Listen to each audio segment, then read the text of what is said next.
High students, কি অবস্থা সবার? আরিফ বাবা, অনেকে চলে এসেছি। স্বাধীন, তারপর সামিত, মৃত্তিকা, সারিকা, আয়েশা, তুবা, নুসরাত, মাহমুদা, সিনথিয়া, জোস, সবাই মিলে ঝটপট জয়েন করতে থাকি। ইনশাল্লাহ আজকে একটা জমজমাট ক্লাস হবে তোমাদের সাথে। তো আমাদের কিন্তু সময়টা সীমিত, কিন্তু পড়াশোনা অনেক। তো আমরা কিন্তু সবাই খুব গুরুত্ব সহকারে পড়বো। এখন শুনতে চাই তোমাদের কি অবস্থা, কেমন আছো? শীত তো চলে যাচ্ছে। ফেব্রুয়ারির সেকেন্ড উইক পর্যন্ত একটু ঠান্ডা থাকবে, তারপর দেখবা যে গরম পড়ে যাবে। তো এই ওয়েদারটা খুব মিস করব। অর্থাৎ ইচ্ছা মতো ঘোরাঘুরি করার জন্য, বেড়ানোর জন্য শীতকাল পারফেক্ট ছিল, চলে গেল। তারপর তো আবার ভ্যাপসা গরম আসবে, তাই না? দরদর করে ঘামায় যাওয়া, কাহিল হয়ে যাওয়া, কারেন্ট থাকে না, এরকম ঝামেলাগুলো হওয়া। তো I'm gonna really miss it. আরো হচ্ছে সবজি প্রচুর পাওয়া যায়। এই যে ধরো ফুলকপি, বাঁধাকপি, মটরশুঁটি, টমেটো, ক্যাপসিকাম, ব্রোকলি, এগুলো অনেক মিস করব। এখন যেন টমেটো 20 টাকা বা এরকম কত টাকা কেজিতে পাওয়া যায়, এগুলো তো আর পাওয়া যাবে না। যাদের হয়তো তোমাদের নিজেদের মানে খামার টামার আছে তাদের কথা আলাদা, বাট আমরা যারা সাধারণ মানুষ তাদের জন্য একটু কষ্ট। এমনি কি অবস্থা সবার? দেখতে পাচ্ছি ভালো আছি, বেশিরভাগই ভালো আছি, মার্শাল্লাহ, জোস। সাদমান ভাইয়া ক্লাস নেওয়ার কথা ছিল, কিন্তু সাদমান ভাই একটা কাজে বাইরে, সো ক্লাস সোয়াইপ করা, রাইট? আমরা জানি শব্দটা। সোয়াইপ মানে কি? স্থানান্তর বলতে পারি আমরা, অর্থাৎ একজনের জায়গায় আরেকজন চলে আসা। এই তো জোস। হ্যাঁ। তো সবার কি অবস্থা? আশা করি সবাই বলছে ভালো আছি। অনেকে বলছে আমি কেমন আছি, আমি আলহামদুলিল্লাহ খুবই ভালো আছি। মাঝখানে একটু ঠান্ডা ছিল, এই সময়টা একটু সাবধান। একবার যদি ঠান্ডা কাশি বেঁধে যায় তাহলে কিন্তু বেশ কয়েকদিন সময় লাগে সেখান থেকে সারতে। তো আলহামদুলিল্লাহ এখন সব ভালো। তোমরা সাবধান থাইকো, ঠান্ডা পানি খাও না, শীতে হচ্ছে ফ্যান ট্যান ছেড়ে বা জানালা পুরা খুলে ঘুমাও না। তাহলে গলা ভালো থাকলে দেখবে সবই ভালো থাকবে ইনশাল্লাহ। যাই হোক, মনে হচ্ছে মোটামুটি যারা ক্লাস করে অনেকেই জয়েন করে ফেলেছি। তো যারা সালাম দিচ্ছ, ওয়ালাইকুম আসসালাম। আর আমি তোমাদেরকে সালাম দিয়ে বরণ করে নিতে চাই, আসসালামু আলাইকুম রহমতুল্লাহি ওয়া বারাকাতুহু। অনেকে বলছে ইংলিশে তো আমি খুবই খারাপ, কিভাবে ডেভেলপ করব সেটা আমরা দেখবো। তার আগে এটা একটা লজ্জার ব্যাপার যে এখন অনেকেই হলো, ভাই আপনি কে, আপনাকে তো চিনি না, আপনার নাম কি? This is me, Tashfiq Sami. SSC করলাম আইডিয়াল থেকে, এইচএসসি নটরডেম থেকে, তারপর ঢাকা ইউনিভার্সিটি আইবিএ। যাই হোক, এখন তাহলে আমরা যে কাজটা করব এখন, আমরা কিন্তু আজকে একটা ক্রুশিয়াল গ্রামারের টপিক শিখবো। তো আমরা যারা বলছি যে ইংরেজি একদম পারি না তাদের জন্য বলতে চাই, পারি না এই কথাটা আমরা বলবো না। একটু সহজ করে দেখো, পড়ি ইজ ইকুয়াল টু পারি। এখন উভয় পক্ষে না দ্বারা গুণ করে পাই, পড়ি না তাই পারি না। বুঝা গেল? তো পারি না কথাটা বলার মানে হলো আমি পড়ি না। কারণ ইংরেজি এমন কিছু না যে ভাই এটা তো রকেট সায়েন্স, এটার জন্য হার্ভার্ডে পড়াশোনা করা লাগে, বুয়েটে চান্স না পেলে, ঢাকা মেডিকেলে চান্স না পেলে ইংরেজি পারা যায় না, এমন কোনো কথা নাই। ইংরেজি খুবই সহজ একটা ভাষা, এটা আমরা সবাই পারবো। তো যারাই বলছি যে পারি না, বুঝতে হবে আমরা কি করি, পড়ি না। তাহলে আমাদের কি করতে হবে? উভয় পক্ষকে না দিয়ে ভাগ করতে হবে। তাহলে কি হয়ে গেল, পড়ি ইজ ইকুয়াল টু পারি। একটু পড়তে হবে, ঠিক কিনা? তো আজকে যেহেতু একটু সিরিয়াস ক্লাস করব আমরা, অনেকগুলো নিয়ম থাকবে। যারা আগে কিছুটা পড়ে এসেছো তাদের কাছে সহজ লাগবে, যারা একেবারেই কখনো পড়ো নাই একটু কঠিন লাগবে। সুতরাং তাদের কি করতে হবে, আর একটু বেশি মনোযোগ সহকারে পড়তে হবে। তা আমরা সবাই একটা কাজ করব, খাতা কলম সাথে থাকুক, কেমন? তাহলে হচ্ছে তোমাদের প্রশ্ন থাকলে সেগুলো লিখে রাখতে বা পরে প্রশ্নটা করতে সুবিধা হবে। তা আমরা চলো তাহলে শুরু করি। চেঞ্জিং সেন্টেন্স তিন ভাবে হয়। একটা হচ্ছে অ্যাকর্ডিং টু মিনিং, চার ভাবে অ্যাকর্ডিং টু স্ট্রাকচারও বলা যায়, সেটা আমরা শিখবো। একটা হচ্ছে ভয়েস, আর একটা হচ্ছে ডিগ্রি। সবগুলো তো আমরা দেখবো না, আমরা মূলত অ্যাকর্ডিং টু মিনিং আর ভয়েস, এই দুটো ব্যাপার দেখবো। And এটা এত ইম্পর্টেন্ট এই কারণে, কারণ এই জিনিসগুলো মোটামুটি এই যে তোমার শুরু হলো, তারপর ইন্টারমিডিয়েট, তারপর ভার্সিটিতে অ্যাডমিশন টেস্ট, সবখানে কাজে আসবে। কেমন? তো চলো তাহলে শুরু করি। আর যারা বলছো যে খাতা কলম মানে কি সব নোট করবো, না, নোট করতে হবে না। কারণ তোমরা ইতিমধ্যে এটা জানো যে এই যে পুরো ফাইলটা, এই পাওয়ার পয়েন্ট প্রেজেন্টেশনটা তোমাদেরকে আমার পিডিএফ আকারে দিয়ে দিচ্ছি। এছাড়া তোমাদের তো প্র্যাকটিস বুক আরো বিভিন্ন ম্যাটেরিয়াল থাকছে শিখো থেকে, তোমার নোট করার কোনো দরকার নাই। তুমি শুধু কথাগুলো শুনবা, তোমার যদি কোনো প্রশ্ন থাকে সেটা লিখে রাখতে পারো বা মাথায় রাখতে পারো, বা ইম্পর্টেন্ট কিছু দেখে লিখতে পারো, বাট খুব বেশি নোট করার দরকার নাই। আমরা মূলত বোঝার চেষ্টা করব। আচ্ছা, অ্যাকর্ডিং টু মিনিং, অর্থ অনুযায়ী বাক্য কত প্রকার, এটাকে আমরা পারি? একটু কমেন্ট করি তো, একটু কমেন্ট করি সবাই। এই যে আয়শা বলছে ক্লাস 6-এ কিন্তু আমি দেখেছি। এক্স্যাক্টলি, আমরা সবাই কিন্তু এটা কম বেশি দেখে আসছি। দু একজন বলছে যে হয়তো সে দেখতে পাচ্ছে না বা শুনতে পাচ্ছে না, সেক্ষেত্রে বলবো একটু ক্লাসটা থেকে বের হয়ে আবার জয়েন করে দেখো, আশা করি ঠিক হয়ে যাবে। এই যে অনেকেই পাচ্ছি 5 প্রকার, কেউ বলছে 4 প্রকার বা 3 প্রকার, সেটা ভুল হয়ে যাচ্ছে। বাক্যকে আমরা 2 ভাগে ভাগ করতে পারি। একটা হচ্ছে স্ট্রাকচার, এটার মানে হচ্ছে গঠন। গঠন মানে কি? গঠন মানে হলো একটা বিল্ডিং তুমি বানাবা, সেটাতে রড কেমন দিবা, সিমেন্ট কেমন দিবা, সেগুলো হচ্ছে গঠন। সেক্ষেত্রে আমরা বলতে পারি তুমি একতলা সুন্দর সহজ একটা বাড়ি বানাতে পারো, গ্রামে যেরকম কুড়েঘর থাকে।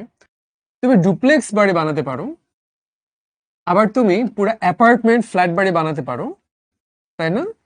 তো এটাকে আমরা যখন গ্রামার শিখবো, ইংলিশ আর বাংলা একসাথে করে শিখবো, তাহলে সহজ হবে। তো সরল কি? সিম্পল। জটিল হলো কমপ্লেক্স, আর যৌগিক হলো কম্পাউন্ড। এটা আমরা জানি। তবে আজকে আমরা সেটা শিখতে আসি নাই, আমরা শিখতে আসছি অ্যাকর্ডিং টু মিনিং, অর্থ অনুযায়ী 5 প্রকার। এই যে দেখে ফেলি, এখন মাথায় আসছে যারা ভুল করে ফেলেছিলাম, এই তো ধরতে পারছি। Assertive, interrogative, imperative, objective, exclamatory, ঠিক কিনা? আমরা একটা কাজ করব, আমাদের মাথায় কিন্তু অনেকগুলো প্রশ্ন, তাই না? কেউ এটা করছো, কেউ ওটা করছো। আমরা যে ক্লাসটা করছি সেইটা রিলেটেড প্রশ্নগুলো করব। ধরো তুমি যদি আমাকে এখন বলো, ভাই ডিসকম্ববুলেটেড এই শব্দটা অর্থ কি, ভাই ন্যারেশন কিভাবে পড়ি, যদি আমি এতদিকে যেতে থাকি আমাদের কিছুই পড়া হবে না। তারপরে এখন যেটা পড়ছি শুধু ওইটা নিয়ে প্রশ্ন করব, ওইটা নিয়ে চিন্তাটা করব। কেমন? এখন ভাত খেতে বসে মাছের কাঁটা বাঁচতে বাঁচতে তুমি যদি ভাবো শুক্রবার কি খাবা, তাহলে কিন্তু মাছের কাঁটা গলায় আটকে যাবে। তো এখন যেটা খাচ্ছি মন দিয়ে খাই, তাহলে খাবারে বরকত আসবে, শরীরে পুষ্টি আসবে। চলো তাহলে শুরু করি। অ্যাসার্টিভ মানে কি? যে কোনো সাধারণ বাক্য। এটা হতে পারে হ্যাঁ বোধক, যেমন কি ইউ আর স্মার্ট। আবার এটা না বোধক হতে পারে ইউ আর নট স্মার্ট, তাই না? এটাকে আমরা বলি অ্যাফার্মেটিভ আর নেগেটিভ। তাহলে যে কোনো সাধারণ বাক্য হ্যাঁ বোধক কিংবা না বোধক, সেটা হচ্ছে অ্যাসার্টিভ সেন্টেন্স, জানি। ইন্টারোগেটিভ মানে কি? এই যে একটা প্রশ্নবোধক চিহ্ন, শেষ। এক্সক্লামেটরি মানে কি? এই যে একটা বিস্ময়বোধক চিহ্ন, শেষ। তাহলে আর বাকি থাকে কোনটা? Imperative, objective. এই দুইটা একটু বুঝার আছে। অবজেক্টিভ মানে হলো কিছু একটা আশা করা, দোয়া করা, প্রার্থনা করা, আকাঙ্ক্ষা করা। তার মানে কি? তুমি যখন একটা কিছু চাওয়া, তাই না, আমরা বলতে পারি দোয়া। এটা হলো অবজেক্টিভ সেন্টেন্স, তুমি একটা কিছু আশা করছো, ব্যাস। তাহলে ইম্পারেটিভ মানে কি? ইম্পারেটিভ মানে হলো কাউকে কিছু একটা করতে বলা। সেটা কিরকম? তুমি বলতে পারো, ভাই প্লিজ আমাকে একটা 10 টাকা দেয়া যাবে। কি করলা তুমি? অনুরোধ করলা, রিকোয়েস্ট। তুমি বলতে পারো, ওই দে 10 টাকা দে, তাই না? রাস্তায় ছিনতাইকারী ধরলো, সেটা কি হলো? কমান্ড, অর্ডার, আদেশ হয়ে গেল।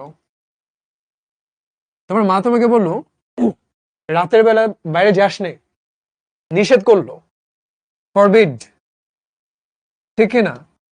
তোমার বন্ধু বললো, দোস্ত তুই স্যামসাং না কিনে আইফোন কিন, এই যে পরামর্শ দিল, সাজেস্ট করলো। তোমার বাবা বলল এখন যদি পড়াশোনা না করো তাহলে কিন্তু জীবনে অনেক ঝামেলা হবে, এই যে উপদেশ দিল, অ্যাডভাইস দিল। তাহলে আমরা কি বুঝলাম? ইম্পারেটিভ মানে হলো কাউকে তুমি একটা কিছু করতে বলছো, সেটা আদেশ, উপদেশ, অনুরোধ, পরামর্শ, নিষেধ, অনেক কিছু হতে পারে। বুঝতে পারলাম?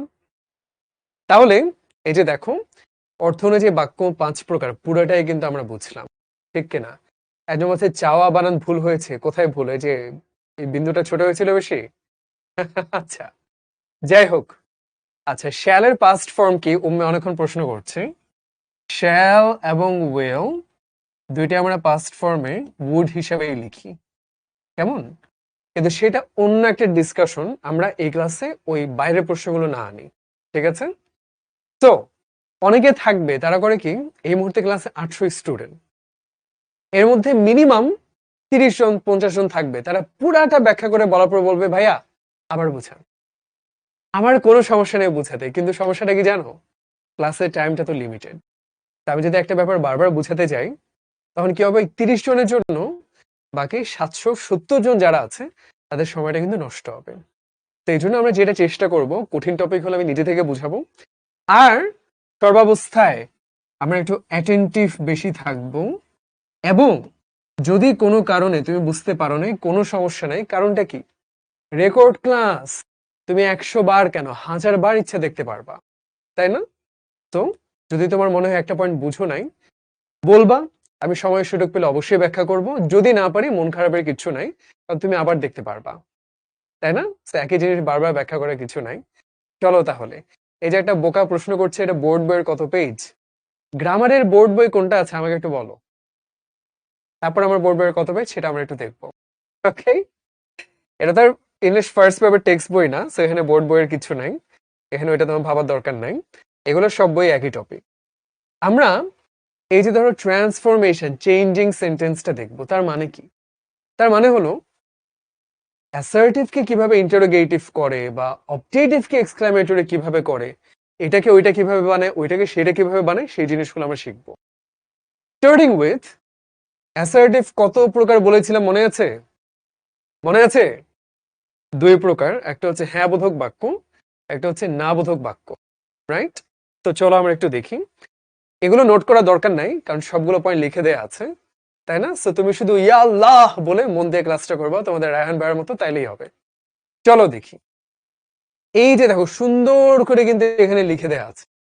এইটা এখন অত পড়ার দরকার নাই, আমি মুখে বলছি, শুনে রাখো, ভুলে গেলেও সমস্যা নাই, পরে তুমি তো এটা পিপিটি দেখতেই পারবা। অনলি কিংবা অ্যালোন বা মিয়ারলি, মিয়ারলিটা কখনো পরীক্ষায় আসে না, আমাদের শেখার দরকার নাই, শুধুমাত্র তোমাদের বোঝার জন্য যে এমনও হতে পারে লিখে রাখলাম, কেবলমাত্র শুধুমাত্র মানে মিয়ারলি। এসব ক্ষেত্রে নান বাট যদি ব্যক্তির ক্ষেত্রে হয়, নাথিং বাট বস্তুর ক্ষেত্রে হয়। কেন হয়? রায়হান কি একটা মানুষ, ওয়ান পারসন, সো কেউ না, নো ওয়ান। আর রায়হান কোথায় আছে? ধরো একটা সুইমিং পুলে আছে, একটা পুল, এটা কি মানুষ? না, এটা হচ্ছে একটা বস্তু, থিং। তো কোনো বস্তু না, সেটা হবে না থিং, তাই না? তো তাহলে আমরা খেয়াল রাখবো, যখন ব্যক্তি হয় তখন নান হয়, নো ওয়ান। যখন বস্তু হয়, নো থিং কিংবা নাথিং। গুড। এইবার তাহলে চলো আমরা নিয়মটা দেখি। এই যে এ ডবল এফ মানে কি? Affirmative. Only Allah can help আস, শুধুমাত্র আল্লাহ আমাদেরকে সাহায্য করতে পারেন। আমি যে চেঞ্জিং সেন্টেন্স করব, তার মানে কি? অর্থ বদলানো যাবে না, কিন্তু বাক্যের ধরনটা বদলাতে হবে। সেটা কিরকম কথা? রায়হানকে বলতে পারো সে অনেক শুকনা, ঠিক না? তুমি যদি এটাকে এখন না বোধক বাক্য করো, তাহলে কি লিখবা? সে শুকনা না। অর্থ বদলে গেল তো, অর্থ বদলানো যাবে না, তখন কি করবা? রায়হান মোটা না, মোটা না মানে হলো শুকনা। এই যে খেলাটা, এটা আমাদের একটু ধরতে পারতে হবে, যে আমরা অর্থ বদলাবো না, কিন্তু আমরা বাক্যের প্যাটার্নটা বদলাবো। তো শুধু আল্লাহ আমাদেরকে সাহায্য করতে পারেন, এটাকে যদি নেগেটিভ করি তাহলে কি হবে? আল্লাহ ছাড়া কেউ সাহায্য করতে পারে না। খেয়াল করে দেখলাম। তো এই জিনিসটা চলো আমরা একটু ইংরেজি করার চেষ্টা করি। সবার প্রথমে, আল্লাহ কি একটা বস্তু নাকি ব্যক্তি? তিনি তো বস্তু না, তিনি তো চেয়ার টেবিল খাট কলম না, তিনি একজন ব্যক্তি। তাহলে নান হবে, তাই না? এই যে আমরা দেখেছি ব্যক্তির ক্ষেত্রে নান হয়, তাহলে নান বসালাম আমরা, নান। তারপর কি হবে? এই যে নান বাট, আমরা বসিয়ে দিই নান বাট, তারপর বাকিটা যা আছে বসিয়ে দিলাম আল্লাহ ক্যান হেল্প আস। তাহলে কি হলো, অনলির বদলে নান বাট বসিয়ে দিলাম, হয়ে গেল। এই যে পারলাম আমরা, জোস, এই তো পারছি আমরা, শাবাশ, ভেরি গুড। এখন বলতে পারো ভাই বাট মানে তো কিন্তু, নান বাট কেন হলো? এগুলো একটু ঝামেলা, এগুলোর ব্যাখ্যা করাটা একটু কঠিন। যেমন ধরো ইংরেজি শিখা কিভাবে হাতে খড়ি। মনে রাখবা, তুমি যদি শুধু গাইড বই থেকে পরীক্ষায় পাশ করার জন্য পড়ো তাহলে ইংরেজিতে ভালো করতে পারবা না। কেন পারবা না? একটা জিনিস তখনই তুমি ভালো করবা যখন তোমার সেটার পেছনে আগ্রহ, ভালোবাসা থাকবে। কিন্তু পরীক্ষায় পাশ করার জন্য কষ্ট করে পড়লে তো ভালোবাসা থাকে না, এজন্য ভালো করে শেখাও হয় না। তাই আমি যেরকম রেসলিং দেখতাম, রেসলিং ওরা অনেক কথা বলে না মাইক্রোফোনে, তো বাতিস্তার আন্ডারটেকার, হ্যাঁ, তো বাতিস্তা বলছে, I saw in your eyes and I saw nothing but fear. Nothing মানে কিছুই না, বাট মানে কিন্তু, ফিয়ার মানে ভয়। বাক্যটা মানে কি হলো? তখন আমার বড় ভাই ব্যাখ্যা করলো, I saw nothing but fear, আমি ভয় ছাড়া কিছুই দেখি নাই। তাহলে দেখো, আল্লাহ ছাড়া কেউই পারে না। খেয়াল করে দেখছো? নান বাট মানে ও বা উনি ছাড়া কেউই পারে না, এরকম একটা অর্থ দেয়। তো none but Allah can help us, আল্লাহ ছাড়া কেউ আমাদেরকে সাহায্য করতে পারেন না। হি হ্যাজ অনলি আ বল, তার শুধু একটা বল আছে। ভাই ক্রিকেট খেলতে আসছে, প্যাড লাগে, গ্লাভস লাগে, হেলমেট লাগে, এগুলো কিচ্ছু নাই। এইটা তাহলে যদি নেগেটিভ করে কি হবে? এক্স্যাক্টলি মিশকাত বলেছে, আর অনেকেই বলেছে, exactly he has nothing but a ball, তাই না? আর আমরা যখন ইংরেজি শিখবো, এটা একটু মাথায় রাখবো, প্লিজ কখনো পরীক্ষায় পাশ করার জন্য ইংরেজি পড়িও না। অবশ্যই পরীক্ষা তুমি পাশ করবা এবং খুব ভালো করবা, সেটা আমরা বিশ্বাস রাখি। কিন্তু ইংরেজি পড়বা এই কারণে, কারণ তোমরা এখন হয়তো দেশের এক এক জায়গা থেকে আছো, কেউ ঢাকার মধ্যে, কেউ ঢাকার বাইরে থেকে, কেউ হয়তো একদম একটা গ্রামের মধ্যে আছো, থাকতেই পারো। বাট আমাদের স্বপ্নটা কি থাকবে জানো? এখন আর আগের যুগ নাই, তোমার মা বাবার সময় নাই, ভাই আমি গ্রাম থেকে আসছি, আমি আর জীবনে কি করব। এখন বাংলাদেশের গ্রাম থেকে ছেলে মেয়েরা আমেরিকার ভার্সিটিতে অ্যাডমিশন পেয়ে যায়। লিটারালি কলেজ পাশ করা একটা ছেলে সে আমেরিকার ভার্সিটি অ্যাডমিশন পেয়েছে, স্কলারশিপ পেয়ে যায়। একটু চিন্তাটা বড় করতে হবে, তাই না? তো আমাদের একটু, we have to think global.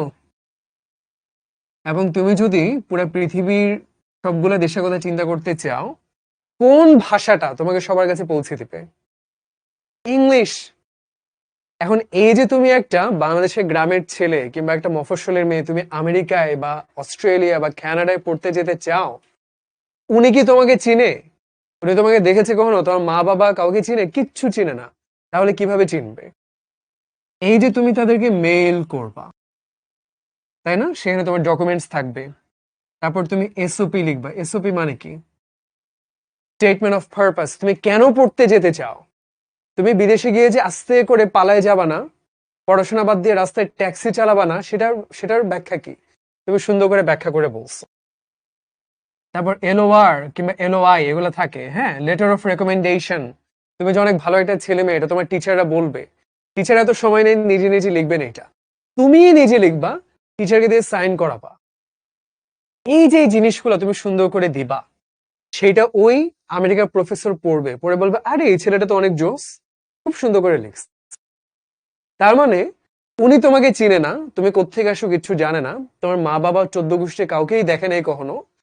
তোমার একটা মেল, তোমার একটা লেখা, এটার মাধ্যমে উনি ডিটারমিন করবেন তুমি ওনার ভার্সিটিতে স্কলারশিপ পাবা নাকি পাবা না। তাহলে এটা তুমি কিভাবে ভালো করে লিখবা? চ্যাট জিপিটি মেরে দিবা? হ্যাঁ, মারতে পারো। উনি কি এত বোকা? উনি ধরতে পারবে না? ধরতে পারবে।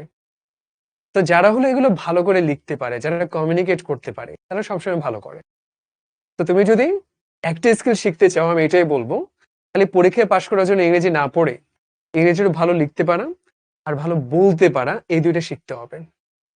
তুমি হয়তো বিদেশ গেলে না, তুমি বাংলাদেশে থাকলা, ভার্সিটিতে উঠবা, বেশি দিন না কিন্তু, এখন হয়তো ক্লাস 9-এ, ছোট্ট 5-6 বছর পরে ভার্সিটিতে পড়বা, সবকিছু ইংলিশে। যেই ছেলেটা ইংলিশে, যে মেয়েটা ইংলিশে সুন্দর করে বলতে পারো, কনফিডেন্সটা কতখানি বৃদ্ধি পায় বুঝতেছো? প্রেজেন্টেশন থাকবে, সবার সামনে কথা বলবা, দুইটা লাইন বলতে পারো না, কেমন লাগবে তখন? তোমার আত্মবিশ্বাসটা কমে যাবে। আর যারা কনফিডেন্টলি বলতে পারবে তাদের ক্ষেত্রে কি হবে? টিচাররা নোটিস করবে যে আরে এই ছেলেটা তো বেশ ভালো, বন্ধুরা নোটিস করবে যে ওর সাথে চললে তো আমাদের লাভ। তোমার কনফিডেন্সটা বেড়ে যাবে এবং তোমার ইমপ্রেশন ভালো হবে। কি হবে? ভার্সিটি লাইফটা সুন্দর কাটবে, পড়াশোনা ভালো হবে। তো এইটা ভেবে লাভ নাই যে আমি তো এখনো ছোট ভাই, আমি তো পারি না কিছু, আমি তো কিছু পারি না। না, শিখতে হবে। তো এই জন্য যে আমরা ইংরেজি একটু মনোযোগ দিয়ে শিখবো, এটা পরীক্ষায় পাশ করার জন্য না, এটা আমাদের লাইফের জন্য শিখতে হবে। তো চলো নিয়মগুলা দেখি। মাস্ট কিংবা হ্যাভ টু কিংবা হ্যাজ টু, এগুলো সবগুলো মানে কি জানো? অবশ্যই। কেমন? তো এই ক্ষেত্রে আমরা যদি বলি ভাই তোমার কিন্তু ইংরেজি শিখতেই হবে, নেগেটিভ করলে কি করব? ইংরেজি না শিখে তুমি পারবা না। অর্থ কিন্তু আগে থাকলো, কিন্তু অ্যাফার্মেটিভ ছিল, হ্যাঁ বোধক করে দিলাম না বোধক। সেটা নিয়মটাকে চলো দেখি কি বলছে ওরা। ওই মাস্ট ওবে আওয়ার প্যারেন্টস, মানে আমাদের মান্য করতে হবে মা বাবাকে। তাহলে এটা আমরা নেগেটিভ করলে কি হবে? আমরা মান্য না করে পারবো না, ঠিক না?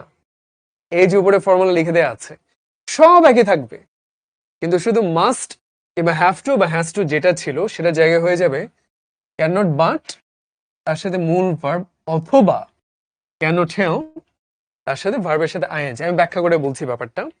চলো, এইটা কি হবে?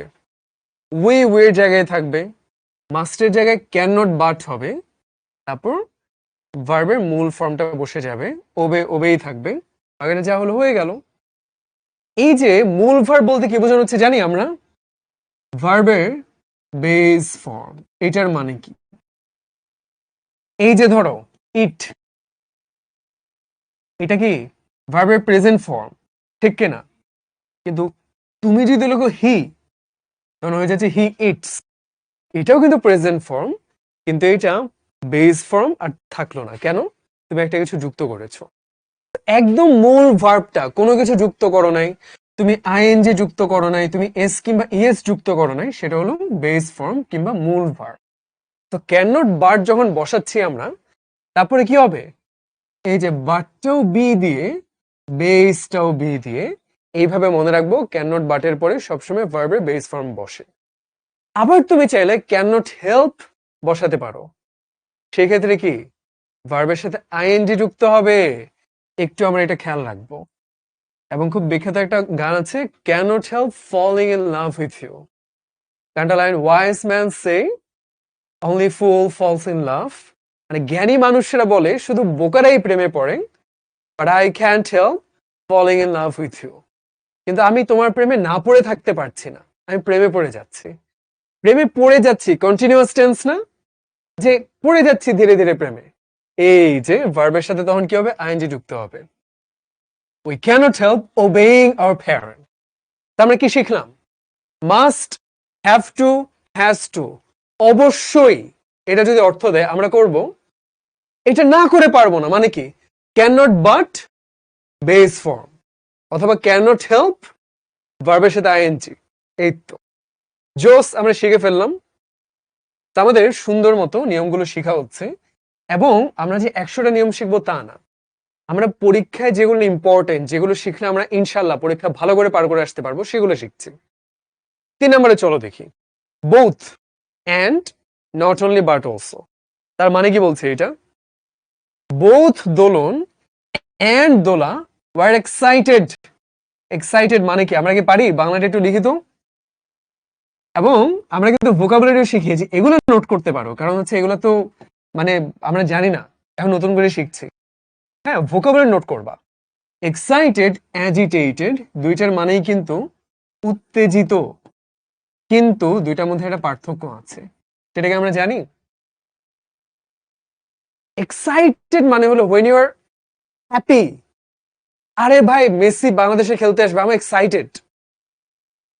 এটা হলো হ্যাপি হলে, আনন্দ হলে, আগ্রহ থাকলে এক্সাইটেড। অ্যাজিটেটেড মানে উত্তেজিত। কি তিতু মেরে ছেলে মেয়েরা উত্তেজিত, রাস্তা ব্লক করে দাঁড়িয়ে আছে সবাই। সেটা কি আনন্দের কিছু? সেটা কি ভালো লাগার কিছু? সেটা কি আগ্রহের কিছু? সেটা হলো মেজাজ খারাপ, মেজাজ কি চরম গরম, রাস্তায় জ্যাম, 5 ঘন্টা দাঁড়ায় আছে, অ্যাম্বুলেন্স যেতে পারে না, সেটা হলো অ্যাজিটেটেড। সেটা উত্তেজিত, কিন্তু ধরে একটা লাথি মারতে ইচ্ছা করে, ওই ধরনের উত্তেজিত। ভালো অর্থে কিন্তু সেটা বোঝাচ্ছে না। তো দোলন এন্ড দোলা ওয়ার এক্সাইটেড, মানে উভয়ই, তাই না? বোথ মানে হচ্ছে উভয়ই, খুবই মানে রোমাঞ্চিত, উত্তেজিত। তার মানে কি নেগেটিভ করলে কি হবে? শুধু দোলন না, সাথে দোলাও উত্তেজিত, তারা দুইজনে খুব আগ্রহী। Not only Dola but also Dolon were excited. এই তো সাব্বাস, আমরা জিনিসটা বুঝলাম। এবং এটা মাথায় রাখবা, তুমি যখন জিমে যাবা ব্যায়াম করতে, তুমি একদিন 5 ঘন্টা ডাম্বেল মারলে তোমার মাসল হবে না। তোমার কি করতে হবে? যে কোনো কিছু শিখতে চাইলে একটু কনসিস্টেন্সি। এটা বাংলা কি আমরা পারি? একটু বলি তো সবাই। আমি বলে দিচ্ছি, ধারাবাহিকতা। এইটা একটু বজায় রাখা লাগবে। তো যাদের কাছে মনে হচ্ছে নিয়মগুলো তো ভাই মনে থাকছে না, মনে থাকার দরকার নেই তো, তুমি ভুলে যাও, হালকা হালকা মনে থাকবে। ধারাবাহিকতা থাকলে তুমি 2 দিন পরে আবার যখন এটা দেখবা, ও হ্যাঁ, নট অনলি বাট অলসো। এই যে 2বার দেখবা, 3বার দেখবা, 4বার এবার দেখবা পুরো মাথায় চলে আসছে।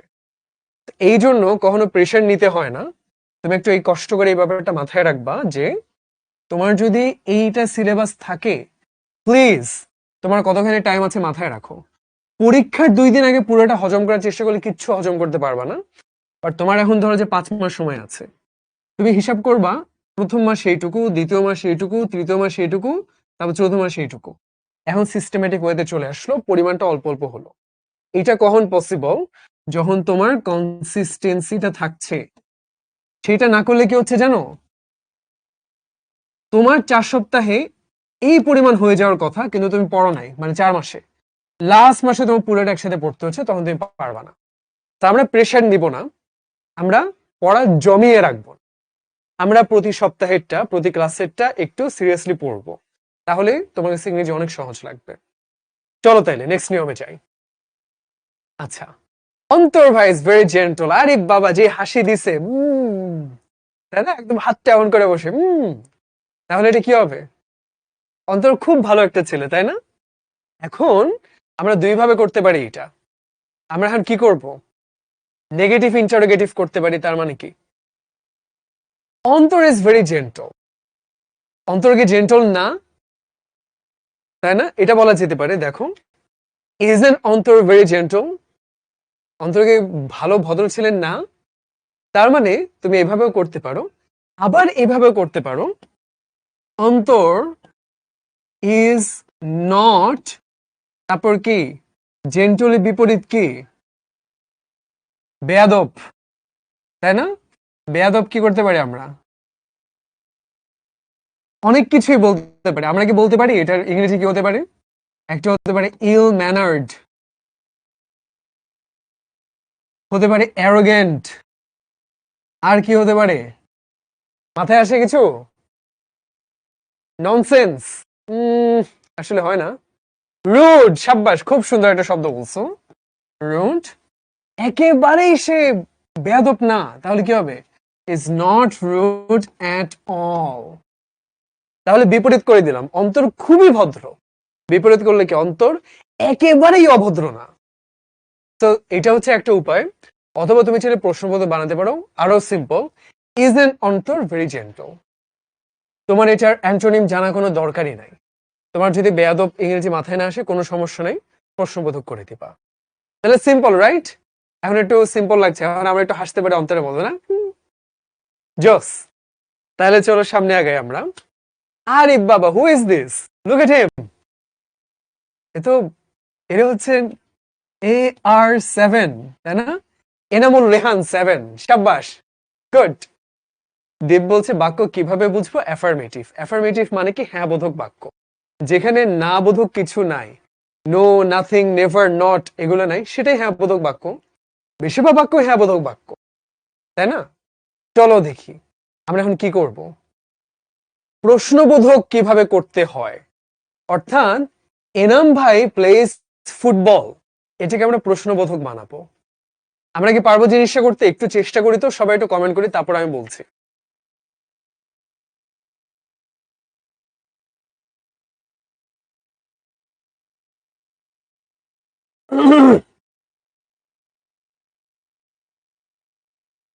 কেউ পারছি না? চেষ্টা করি। মোহাম্মদ তাল রোনালদো, সাব্বাস। এই যে রিদিতা বলেছে, ডাজন্ট এনাম ভাই প্লে ফুটবল? সাব্বাস, তো অনেকে এখন করছি আমরা, রাইট? আমরা প্লিজ পড়াশোনা বাইরে অন্য টপিকে অন্য কোনো বিষয়ে প্রশ্নগুলো না করি, কারণ সেগুলো উত্তর আমি এখন দিব না। হ্যাঁ, এত দিকে ছুটতে গেলে কোনোটাই পড়া হবে না।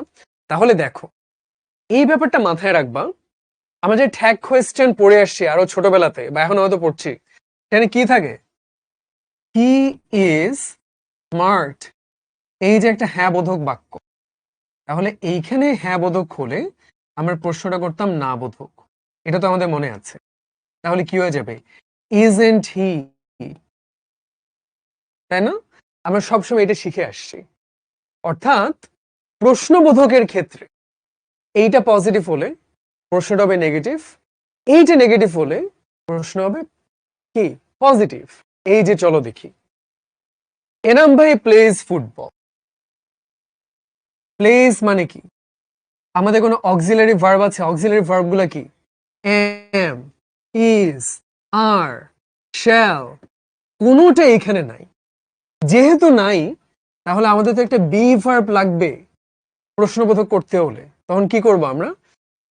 একটা ডু নিয়ে আসবো। এই যে ডু আনলাম। এইবার থার্ড পারসন সিঙ্গুলার নাম্বার, তার মানে এস কিংবা এস যুক্ত হয়, যুক্ত করে দিলাম। তারপর এটা যেহেতু পজিটিভ বাক্য, প্রশ্নটা নেগেটিভ হইতে হবে। ডাজেন্ট, ডাজেন্ট এনাম ভাই প্লে ফুটবল। খেয়াল করে দেখছো কত ইজি জিনিসটা? একদম পানির মতো ইজি, রাইট? ইয়াস, আমরা CR7 মানি না। আমরা এখন কি করব? আমরা এখন ধরো ER7, এনামুল রেহান 7। সাব্বাস। না, তুমি যদি সারিমা যেটা করেছে, এখানে কিন্তু একটা ভুল করে ফেলে আমরা। এইভাবে লিখতে পারো, ডাজেন্ট এনাম ভাই প্লে ফুটবল, অথবা লিখতে পারো does ER7 not play football. এটা কিন্তু খেয়াল রাখতে হবে আমাদেরকে, এই ভুলটা করা যাবে না, অনেকে করে ফেলি। হয় তুমি সংক্ষিপ্ত আকারে লিখবা, পুরোটা একসাথে লিখবা ডাজেন্ট এনাম ভাই প্লে ফুটবল, অথবা ডাজ লিখে সাবজেক্টে লিখে নট লিখবা। বুঝতে পারলাম? এই তো হুমায়রা বলছে ইজি পিজি, সামিন সুন্দর মতো সবগুলো অক্সিলারি ভার্বগুলো লিস্ট দিয়ে দিয়েছে। জোস। কোয়েশ্চেন মার্ক দেয় না? এই যে দিয়ে দিলাম। ঠিক আছে, এই যে কোয়েশ্চেন মার্ক। তাহলে আমরা একটু আইডিয়া পেলাম। এইবার চলো আরো কিছু দেখি কি কি আছে। এই ভাইকে কি আমরা চিনি? হয়তো নাও চিনতে পারি। তোমরা যে ক্লাসগুলো করো, তোমরা শুধু মেন্টর দেখে দেখতে পাও, কিন্তু এই যে পাওয়ার পয়েন্ট গুলো বানানো, রিসোর্স বানানো কে থাকে? অনেকেই কিন্তু কাজ করে, তাই না? তো হচ্ছে ম্যাথ টিমের ইরফান। আমি জানি না, ইরফান তো আগে ক্লাস টাস নিত টুকটাক, ওই গ্রুপে অ্যাভেলেবল থাকতো, হয়তো এখন ওইভাবে থাকে না। সেটা হচ্ছে ইরফান। চলো দেখি। নেভার স্থলে এভার হয়। I never drink tea. কি হলো সেইটা? Do I ever drink tea? কেন বলো তো? এই যে দেখো, এইখানে নেভার আছে, তার মানে এটা একটা নেগেটিভ বাক্য। প্রশ্নবোধক করতে হলে আমাদের পজিটিভ করতে হবে। তো নেভার কখনোই না, এটা পজিটিভ কি? এভার। ঠিক কিনা? Do I ever drink tea? এই তো পেরে গেলাম। এইটা চলো দেখি। Everybody wishes to have friends. সবাই চায় যে অনেক বন্ধু থাকুক, শুধু ওর মতো মেয়ে বন্ধু থাকুক তা না, ছেলে বন্ধু মেয়ে বন্ধু সবাই থাকুক। সো সবাই চায় বন্ধু বান্ধব থাকুক। তাহলে আমরা কি করব?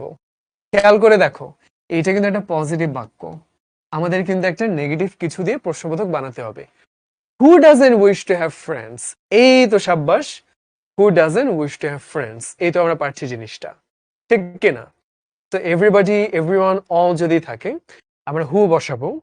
হু যেহেতু থার্ড পারসন সিঙ্গুলার এখানে, তাই না, সিঙ্গুলার হিসেবে বুঝাচ্ছে, তাই ডাজেন্ট হবে। তারপর বাগেরে যা আছে বসিয়ে দিব। একদম সিম্পল। সাবাস, জোস। একজন বলছে এক চোখে নিয়মগুলো লিখে দিলে ভালো হতো। একসাথে কি সবগুলো নিয়ম পড়া সম্ভব? স্ক্রিনটা তো ছোট, এটা তো সম্ভব হচ্ছে না। এই জন্য আমরা একটা একটা করে নিয়ম পড়ছি। আচ্ছা, তাহলে আমরা ইন্টারোগেটিভটা শিখলাম। এবার এক্সক্লামেটরিটা একটু শিখি। এক্সক্লামেটরি মানে কি? বিস্ময়বোধক বাক্য। এন্ড বিস্ময় মানে কি? খালি খুশি। আল্লাহ তুই পরীক্ষা 100 পেয়েছিস, খুশি। আল্লাহ তুই পরীক্ষায় আন্ডা পেয়েছিস, দুঃখ। ছি ছি ছি, পরীক্ষা এত খারাপ মানুষ করে, ছে। কি হলো? লজ্জা, তাই না? তো সবগুলোই কিন্তু যে অবাক হয়ে গেলাম। তা আমরা কখনো আনন্দে অবাক হইতে পারি, কখনো বিরক্ত হতে পারি, কখনো রেগে যেতে পারি, কখনো প্রশংসা করতে পারি। যেই কোনো কিছু তুমি যখন খুব মানে চিল্লায় চিল্লায় বলবা সেটাকে এক্সক্লামেটরি, ঠিক কিনা? যেমন ধরো তুমি বলতে পারো যে "আরে, বিরাট কোহলি সেঞ্চুরি করছে।" আবার আমি বিরাট কোহলি দেখতে আমি বলবো যে বিরাট কোহলি সেঞ্চুরি করছে, রেগে গেলাম কিন্তু, তাই না? আজ ছি ছি, বাংলাদেশে বলো কি করতেছে, কোহলি কিভাবে সেঞ্চুরি করে, লজ্জা।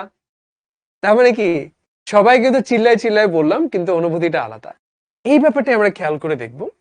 যেমন দেখো একটা এক্সাম্পল দেখি আমরা, হুররে কিংবা ব্রাভো, তখন আমরা কি করব? এক্সক্লেমেটরি সেন্টেন্সকে আমরা যখন অ্যাসার্টিভ বানাচ্ছি আমাদের বলতে হবে it is a matter of, তারপর যদি আনন্দ হয় বলবো it is a matter of joy. এটা খুব আনন্দের বিষয় যে আমরা খেলাটা জিতেছি। অ্যালাস, তুমি রাস্তা দিয়ে যাচ্ছ, দেখলে একটা লাশ, লাশ, একটা লাশ পড়ে আছে, তখন কি হইতে বলবো? Alas, it is a matter of sorrow, অথবা it is a matter of grief, খুব দুঃখের বিষয়, সে মারা গেছে, সে পরীক্ষায় ফেল করেছে। তা আমরা একটু সবাই বলি যেগুলো পরীক্ষায় সাধারণত আসে। হুরে, এটা দিয়ে বুঝে জয়, শিখলাম।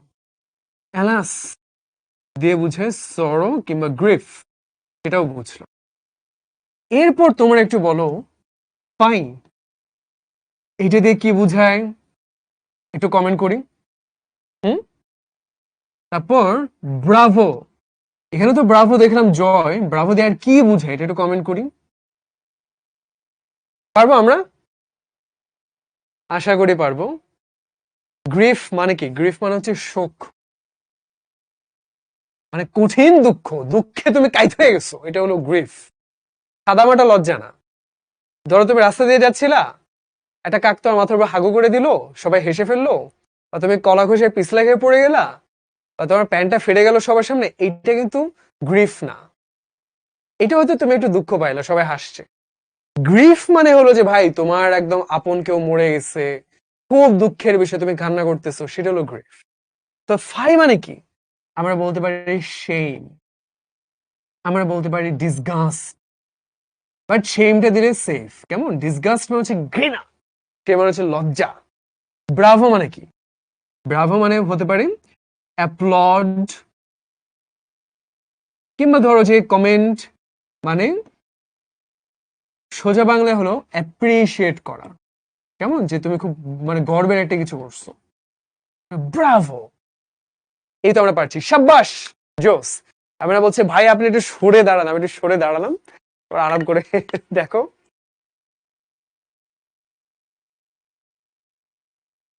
সাব্বাস, ইয়েস। ব্রাভো মানে প্রাউড হয়, তো খুব সুন্দর বলছো। বাংলায় বলে না বাঘের বাচ্চা, মানে কি সাহসী, ব্রেভ, সেখানে ব্রাভো। এই তো আমরা জিনিসগুলো বুঝতে পারছি। তো এক্সক্লামেটরি খুব বেশি আসলে পরীক্ষায় আসে না। হুরে, আলাস, ফাই, ব্রাভো এগুলাই ঘুরে ফিরে আসে, এটা আমরা শিখে ফেলবো। যেটাই থাকবে আমরা দিয়ে দেবো it is a matter of, তারপর ব্রাভো হলে ম্যাটার অফ কি বলে প্রাইড কিংবা প্লট, শেষ হয়ে গেল। চলো তাইলে। আরে বাবা, লুক এট হিম, সাইফ তো অস্ট্রেলিয়া চলে যাচ্ছে স্কলারশিপ নিয়ে, সো ইনশাল্লাহ সেখানে এখানে টাকা আর টাকা না, টাকা আর টাকা। তো চলো, সাইফ তো স্লিম হয়ে গেছে মার্শাল্লাহ, অস্ট্রেলিয়া গিয়ে স্বাভাবিক। দেশে থাকতে তো খুব হাইফাই ভাবে চলে, ওখানে গিয়ে তো কাজকর্ম করবে, পড়াশোনা করবে, দৌড়ঝাঁপ করতে করতে শুকিয়ে যাবে। চলো দেখি। তো আমি যে এক্সক্লামেটরি দেখছি, শুধু কি ফাই কিংবা ব্রাভো এগুলো দিয়ে করে না, অন্যভাবে করা যায়। হোয়াট দিয়েও করা যায়, হাউ দিয়েও করা যায়। কিরকম? দেখো, হোয়াট এ বিউটিফুল সিনারি, কি হবে? It is the very beautiful scenery, শেষ। হাউ রিচ সাইফ ইজ, এটাকে আমরা পারবো একটু অ্যাসার্টিভ করি তো, দেখি তো পারি কিনা। সবাই একটু দেখি, হাউ রিচ সাইফ ইজ, এইটা অ্যাসার্টিভ করলে কি হবে? আমাদের সবার প্রিয় সাইফ ভাই, তাই আসলে অনেক ছোট বয়সে, সেটা সে বুঝে যায় না, দেহ মনে হচ্ছে অনেক বড় একটা মানুষ। খুব সিম্পল, কি হবে এটা? Saif is very rich, yes, Saif is very rich. এই তো আমরা পারলাম। তাহলে মোটামুটি এক্সক্লামেটরি সেটা যে ট্রান্সফরমেশন সেটাও বুঝে গেলাম। এইবার আমাদের বাকি থাকলো কি? ইম্পারেটিভ সেন্টেন্স, সেটা তো একটু দেখা দরকার নাকি? চলো আমরা একটু দেখি। তুমি চিন্তা করে দেখো, আমি যদি তোমাকে রিকোয়েস্ট করি যে মানে একটা কাজ করতে বলি যে ভাইয়া তুমি একটু আওয়াজ না করলে ভালো হয়, তাই না? সুন্দর করে বললাম। আর যদি আদেশ করি ভাই চুপ, একদম চুপ, তখন কিন্তু তুমি বললাম না, ভাইয়া বললাম না। তার মানে কি, ইম্পারেটিভে আমরা সাধারণত ইউ অর্থাৎ অবজেক্ট যাকে কাজটা করতে বলছো ওইটা আমরা উজ্জ্বল রাখি, আমরা মুখে বলি না। আমরা বলি না যে ভাইয়া তুমি একটু কাজটা করো, আমি বলি কর, কাজ না করলে একদম লাথি দেবো। এই যে দেখো, তাহলে কি হয়ে গেল, আমরা কিন্তু অবজেক্টটা উজ্জ্বল রাখলাম। এটাকে যখন অ্যাসার্টিভ বানাবো তখন কিন্তু ওইভাবে হইতে হবে যে ভাইয়া তুমি কাজটা করো, তোমার কাজটা করা উচিত, you should do the work, তাই না? এই তো আমরা পারলাম, you should do the work, শাবাশ। আর প্লিজ বা কাইন্ডলি মানে কি, অনুরোধ করা হচ্ছে, প্লিজ হেল্প মি। অনুরোধ ইংরেজি কি, রিকোয়েস্ট করা, ইউ আর রিকোয়েস্টেড। এই যে ইউটা উজ্জ্বল ছিল, নিয়ে আসলাম, তোমাকে অনুরোধ করা হয়েছে আমাকে সাহায্য করার জন্য। সিম্পল। এই তো জাস্ট আমরা পারছি। হাবিবা ভয় পেও না, ভয় পেয়ে বেচারি 50 বার কমেন্ট করলো, তাই না? অনেকে যে ভাইয়া ভয় পাইছি, এত ভয় পেতে হবে না। Right, good. চলো এবার আরো কি আছে দেখো, আমরা না আদেশটা বুঝলাম যে এই কাজটা কর, নিষেধ হইতে পারে না। হাবিবা ভয় পেও না, তখন কি হবে? Do not run in the sun, you should not run in the sun, তাই না? যেমন ছিল ডু ইট, সেটা হয়ে গেছিল ইউ শুড ডু ইট। সেইটাই জাস্ট নট দিয়ে দিলাম, শেষ। নেভারের ক্ষেত্রে কি হয়, you should never tell a lie, let us go out for a walk, we should go out for a walk, let him play football. এইটাতে আবার এরকম হবে না, এটা ডিফারেন্ট হবে। কেন হবে আমরা কি বলতে পারি? এই বাক্যটা, এই বাক্যটা কেন একরকম হলো না, এই জিনিসটা আমাদের একটু বুঝতে হবে। তুমি যখন বলছো লেটস গো, তাই না? তার মানে কি, লেট আস গো, তার মানে তুমি একটা প্রপোজাল দিচ্ছ যে মামা চল সবাই মিলে ঘুরে আসি। কাদেরকে বলছো? আমাদেরকে বলছো। সেই জন্য হয়ে গেল কি, উই শুড গো, তাই না? এই যে দেখো, উই শুড গো। কিন্তু যখন তুমি বলছো লেট হিম গো, তখন কি আস হচ্ছে না, তখন কিন্তু আলাদা হয়ে যাচ্ছে। ভাই তাকে খেলতে দাও, তখন কি করব, এই যে তাকে খেলতে দাও, হিম হয়ে গেল হি মাইট প্লে ফুটবল, অথবা হি শুড প্লে ফুটবল, তাই না? জোস। এইবার তাহলে আমরা কিন্তু মোটামুটি একটা বেসিক লেভেলে যে আইডিয়াটা ছিল চেঞ্জিং সেন্টেন্সে, সেটা মোটামুটি বুঝতে পারলাম। ঠিক আছে, এস মানে কি, আমি আমি জানতাম এটা চ্যাংড়া মার্কা প্রশ্ন করবে, কারণ এস মানে সোজা বাংলায় কি, গাধা অথবা পশ্চাৎ দেশ পাছা, রাইট? কিন্তু এখানে এস মানে এটা কোনোটাই না, এটা অ্যাসার্টিভের সংক্ষিপ্ত ফর্ম। তো তামিম, তো দুশো দুশো প্রশ্ন তুমি কি করো, লুকায় রাখো। আমরা তাহলে চেঞ্জিং সেন্টেন্স তো ভালো মতো পড়লাম, মোটামুটি একটা আইডিয়া নিলাম, কিন্তু আমাদের কি চেঞ্জিং সেন্টেন্স শেষ না? আমরা শুধু অ্যাকর্ডিং টু মিনিং সেটা পড়ে আসছি। ভয়েস বাকি আছে না আজকে? ভয়েস কি জিনিস ভাই, এটা তো অনেক ঝামেলা লাগছে মনে হচ্ছে। না না, ঝামেলা কিচ্ছু নেই, একদম ইজি জিনিস।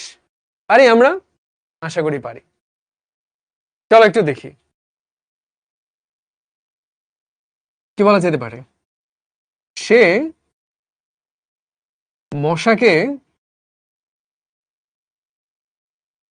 থাপ্পড় মারে, এটা উল্টালে কি হবে?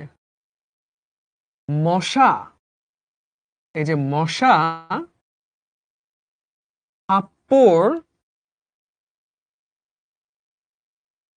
খায় তার দ্বারা, এইটাই ভয়েস।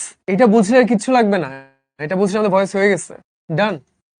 তাহলে আমরা একটু ইংরেজিতে দেখি, কি থাপ্পড় কি, স্ল্যাপস, মশা কি, এ মস্কিটো, ঠিক কিনা?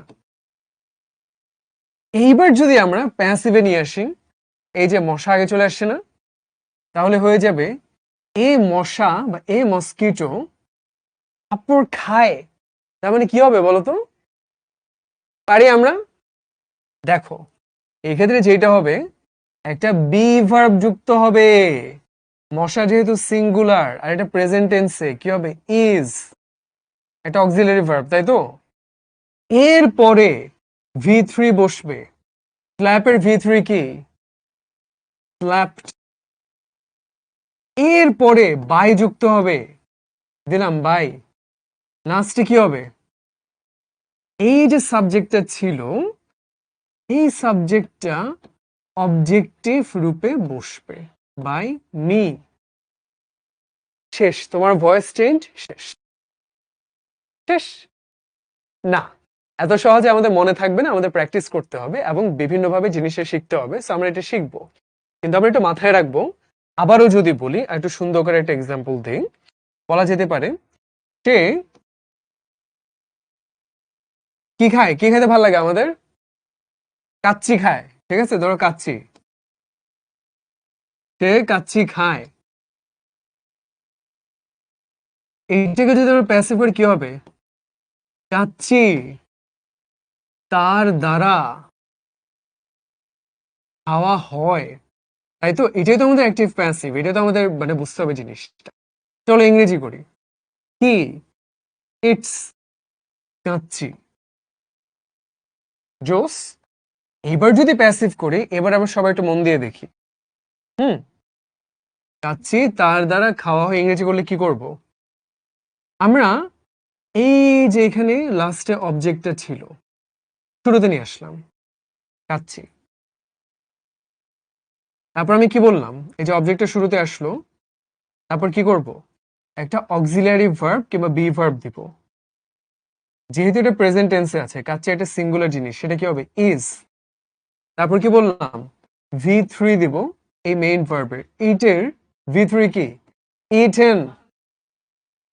তারপর একটা বাই দিব, বাই, তারপর সাবজেক্টটার অবজেক্টিভ ফর্ম বসাবো, তাহলে কি হয়ে গেল হিম। বুঝতে পারলাম, জোস। এই তো আমরা পারছি জিনিসটা, এইটা যদি পারি তাহলে আমার ভয়েস হয়ে যাবে, ভয়েস হয়ে যাবে। তবে এখানে একটু ঝামেলা আছে। আমরা এক্সাম্পল দেখলাম present tense, continuous, perfect tense, past tense, future tense, এগুলো আছে না, তাহলে একটু ঝামেলা হইতে পারে না। এই জিনিসটা আমরা একটু শিখবো। একজন বলছে যে ভয়েস মানে কি, ভয়েস মানে বাচ্চ, কথা বলছে, এটাই ভয়েস, তাই না। তো এই যে এই জিনিসটা অ্যাক্টিভ প্যাসিভ আমরা একটু শিখবো, বাট আমরা কিন্তু মূল জিনিসটা বুঝে গেলাম। এখন তোমাদের কাছে আমি একটু প্রশ্ন করব। এই যে দেখো আমরা দেখলাম এই থেকে হয়ে গেল হিম, খুবই ভালো। আই থেকে কি হয় একটু কমেন্ট করি, সেটাও আমরা পারি, আই থেকে হয়ে গেল মি। উই থেকে কি হয় একটু কমেন্ট করি, ইউ থেকে কি হয় সেটা একটু কমেন্ট করি, দে থেকে কি হয় সেটা একটু কমেন্ট করি। যখন সাবজেক্ট থেকে সেটা অবজেক্ট হয়ে যায়, ঠিক কিনা, সবাই একটু কমেন্ট করি, পারি, সাব্বাস, এই তো পারছি আমরা। উই হয়ে যায় আস, ইউ কি হয়ে যায়, ইউ ইউই থাকে, আর দে হয়ে যায় দেম। তো আমরা একটু খেয়াল রাখবো যে এই যে ভয়েস চেঞ্জে সাবজেক্টটা অবজেক্ট হয়ে যাচ্ছে, তখন পরিবর্তনটা কিভাবে আসে। আরেকটা আছে ইট, ইটের ক্ষেত্রেও ইট ইটি থেকে যায়, তাই না। তো খুবই সিম্পল, কিন্তু আমরা বুঝে গেলাম। তাহলে ভয়েস চেঞ্জ এবারে কেউ ঠেকাতে পারবে না। চলো আমরা নিয়মগুলো একটু দেখি, একটু বোরিং লাগতে পারে, কোনো সমস্যা নেই, আমরা পারবো। Let's begin. প্রেজেন্ট ইনডেফিনিট থাকলে কি হয়, হি ইটস রাইস, একদম সিম্পল।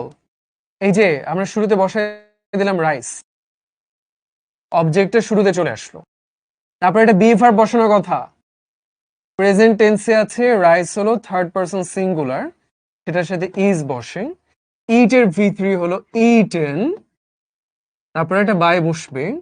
আমরা কি দেখে এসছি, হি থেকে কি হয় হিম হয়ে যায়, তাই তো। Rice is eaten by him. সাব্বাস, কি মনে হচ্ছে আমরা পারবো কিন্তু ভয়েস, রাইট। একদম easy, easy fizzy lemon squeezy, জোস হবে।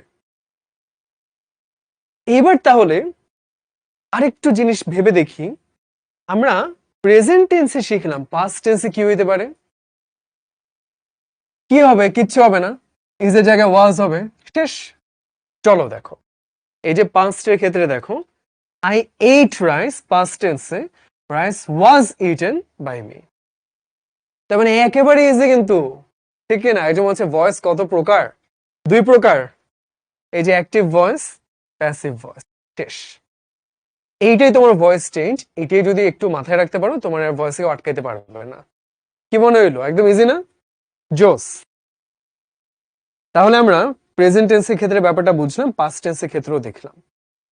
তাহলে এবার একটু কন্টিনিউয়াস টেন্সটা দেখা দরকার, সেটা একটু ঝামেলা হইতে পারে নাকি?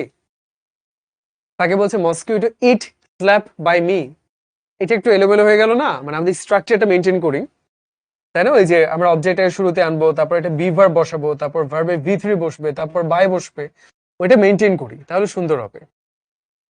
এই যে দেখো কন্টিনিউয়াস টেন্সে আসলাম, মনে হচ্ছে অনেক ঝামেলা, কি সব লিখে রাখছে, মেজাজ খারাপ হচ্ছে দেখে। আমরা একটু চেষ্টা করি, আমরা তো অতটা পারি না, অল্প অল্প চেষ্টা করি। আমরা জানি অবজেক্টের শুরুতে আসবে, ঠিক আছে, দিলাম। তারপর অলরেডি কিন্তু এখানে একটা ইজ আছে, বি ভার্ব বসালাম। কিন্তু ভাই আমার তো একটা বি ভার্ব আলাদা করে বসানোর কথা ছিল, ঠিক কি না? তো এখানে তো কিভাবে বসাবো বুঝতে পারছি না, অলরেডি একটা বি ভার্ব আছে, কিন্তু আমার তো আরেকটা বসাইতে হবে, তাই না? আচ্ছা দেখি কি করা যায়, একটা বি বসাইলাম। আচ্ছা এটা তো কন্টিনিউয়াস টেন্স, তাইলে কন্টিনিউয়াস হলো তো আইএনজি যুক্ত হয়, তাই তো? আচ্ছা ঠিক আছে, বি এর সাথে আইএনজি মেরে দিলাম, বিং, ডান। এরপর আমরা জানি এই যে ভার্বের V3 বসবে, ইট, এইট, ইটেন, তারপর বাই বসবে, তারপর মি বসবে। দেখি তো হইলো কিনা? আরে জোস, সাব্বাস, হয়ে গেছে, ঠিক কিনা? তাহলে কি হলো পার্থক্য? কোনো পার্থক্য নাই। তোমার আমি বলছিলাম একটা বি ভার্ব বসবে, তুমি বসাইলা, এবং কন্টিনিউয়াস টেন্স থেকে বি এর সাথে আইএনজি বসাইলা, খেলা ফিনিশ। বুঝা গেল জিনিসটা কত সিম্পল, পানির মতো সিম্পল জিনিস। মিমি বলছে উই আর আসের মধ্যে পার্থক্য কি? উই মানে হচ্ছে আমরা, আস মানে কি? আমাদের। বুঝে গেল? এই তো। যাই হোক, তাহলে দেখো কন্টিনিউয়াস কিন্তু অনেক সিম্পল। আচ্ছা কন্টিনিউয়াস না হয় বুঝলাম, সহজ জিনিস। পারফেক্ট টেন্সটা কি জিনিস ভাই? এটা তোমার সঙ্গে ঝামেলা হবে, তাই না? অনেক ভেজাল এখানে মনে হচ্ছে। আচ্ছা দেখি, চেষ্টা করে দেখি জিনিসটা। আমরা শুরুতে এইটা জানি, এই যে পারফেক্ট টেন্সে কি হয়, হ্যাভ থাকে আর হ্যাজ থাকে। ভাই কোনটা কখন বসে এটা তো জানি না। যদি থার্ড পারসন সিঙ্গুলার নাম্বার হয়, যেমন এই যে ডু এর সাথে ইএস যুক্ত ডাজ হয়, সেরকম হ্যাজ হয়, এটা বুঝলাম। আর থার্ড পারসন সিঙ্গুলার নাম্বার বাদে যেগুলো, সেগুলোর সাথে হ্যাভ হয়, এটা তো আমাদের জানা আছে। ওকে, এইবার আমরা একটু ট্রাই করি। অবজেক্টটা শুরুতে চলে আসলো ইট, যেহেতু থার্ড পারসন সিঙ্গুলার নাম্বার, তো এটার সাথে হ্যাজ, একটা বি ভার্ব তো বসাইতে হবে, দিলাম বি। পারফেক্ট টেন্স তুমি চিন্তা করে দেখো, এই যে দেখো, ইট, এইট, ইট, ইএন যুক্ত করলাম, খেয়াল করছো? সি, স, ইএন যুক্ত করলাম, খেয়াল করছো? তাহলে মনে হয় আমরা একটা ইএন যুক্ত করতে পারি। তারপর আমরা V3 বসাই দেই কমপ্লিটেড, তারপর বাই যুক্ত করি, তারপর মি যুক্ত করি। বুঝা গেল জিনিসটা কত সিম্পল? এক্স্যাক্টলি, বি ভার্ব যুক্ত যুক্ত করে একটা ইএন যুক্ত করে দিলাম, শেষ। The boy had made a toy, a toy had been made by the boy. পানির মতো ইজি একদম, কি মনে হয়? আমার মনে হচ্ছে আমরা পারবো নাকি? ঠিক আছে, তো তাহলে কিন্তু আচ্ছা আওয়ার মানে কি? এই যে এখন একটা ভালো প্রশ্ন করলো যে উই আস আওয়ার, হ্যাঁ এই আওয়ার মানেও আমাদের, কিন্তু এখানে একটা পার্থক্য আছে, সেটা যদি একটু দেখাই। আস হইল অবজেক্টিভ ফর্ম, আওয়ার হইল পজেসিভ ফর্ম। এই জিনিসগুলো এই জন্য এখন ব্যাখ্যা করতে চাই না, এটা ব্যাখ্যা করতে আরেকটা প্রসঙ্গে চলে যাবে, সময় নষ্ট হবে।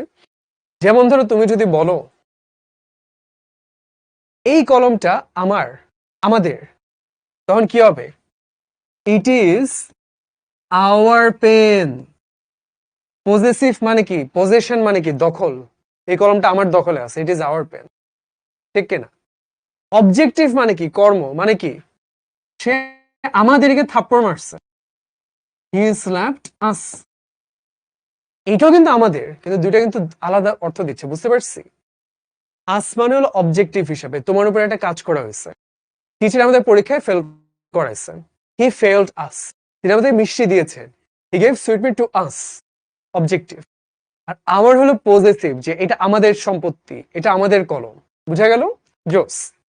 তাহলে আমরা কিন্তু টেন্সের ব্যাপারগুলো বুঝলাম, কিন্তু শুধু present tense, continuous tense, perfect tense এইটা হইলেই তো হয় না। আমাদের তো মনে হয় যে আরো বিভিন্ন রকম নিয়ম টিয়ম থাকতে পারে, এগুলো একটু দেখা দরকার। তো চলো একটু দেখি।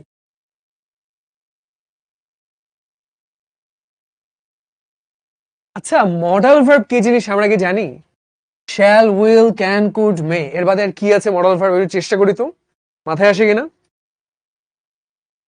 একটু চেষ্টা করি, আমরা পারবো।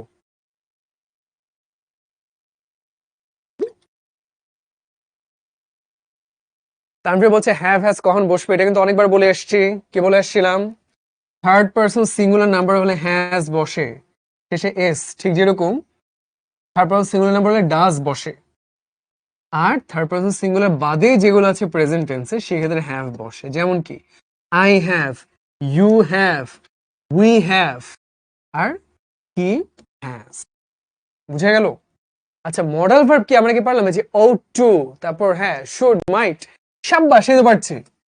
ডেয়ার, নিড, শুড, তারপর হলো যে আউট কিংবা আউট টু, এই তো আমরা পারি। তার মানে কি? এর মানে হলো এগুলার পরে ভার্বের বেস ফর্ম বসে। বেস ফর্ম বললাম না, যে একদম মূল শব্দটা বসবে, কোনো কিছু যুক্ত হবে না, এস, ইএস, আইএনজি, ইএন কিচ্ছু যুক্ত হবে না, এটা তো আমরা জানি। তাহলে এখন দেখো, হি ক্যান স্পিক ইংলিশ, একদম ইজি। ইংলিশ শুরুতে বসালাম, তাই না? ক্যান আছে বসালাম, একটা বি ভার্ব বসালাম, স্পিকের ভি3 স্পোকেন বসালাম, বাই বসালাম, হিম বসালাম, শেষ। You must obey your teachers, তারপর কি must be obeyed by you. খেয়াল করে দেখছো কত ইজি, জাস্ট বি ভার্ব বসাই দিলা, কিছু যুক্ত করতে হবে না, সিম্পল, একদম সিম্পল জিনিসগুলা।